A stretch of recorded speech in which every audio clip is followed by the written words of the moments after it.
He goes, that is a great idea. I hope that you get a lot of intubations today. So then I went back to the CRNA. Nothing was going on, so then I ended up going to lunch and coming back, and when I came back, the room was empty. Again, this room had been having kind of mishaps all day with scheduling, so cases were getting moved in and then canceled, and then different CRNAs were being assigned and different anesthesiologists were being assigned. So it was kind of confusing, and it was hard for me just because of the fact that with so many different people that I'm learning under, they all like different things and I can't cater what I'm doing to them. So as soon as I start to do anything wrong, because I'm still a student, they don't expect me to know very much, they're correcting me immediately and I don't have a chance to like show that like, okay, I kind of do know what I'm doing. And it's kind of just along those lines of I'm trying to get a feel for everybody for the day. This next case comes in and it's a CRNA that I haven't worked with before, but I did meet him briefly, literally earlier in that day when he was getting confused as to whether or not he's supposed to be in the room. He asks me how much I know. So I tell him that I kind of know a little bit, but I'm obviously not the most comfortable because I'm still a third year medical student on my second week in anesthesia.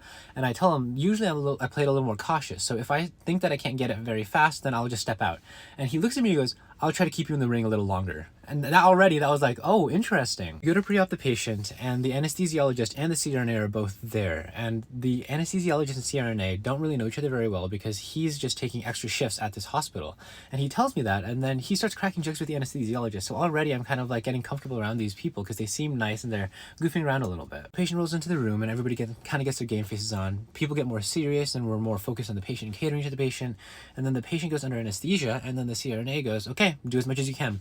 So he let me try it and I see it and I try to intubate and then the tube doesn't have any fogging and there's no chest rise and I'm like, oh, I missed it. And then both the anesthesiologist and the CRNA say, I don't see any of the appreciable signs that indicate that you intubated properly. And I say, it's in the esophagus. And they say, yes. So then we pull the tube out and then they tell me to mask her again. So then I know how to do that. I showed them that I know how to do that. So then I had masked the patient again and I'm just giving them air. Oxygenation comes back up again and they say, try again, but this time we'll talk you through it a little bit more. So then this time I'm going a little slower. They're talking me through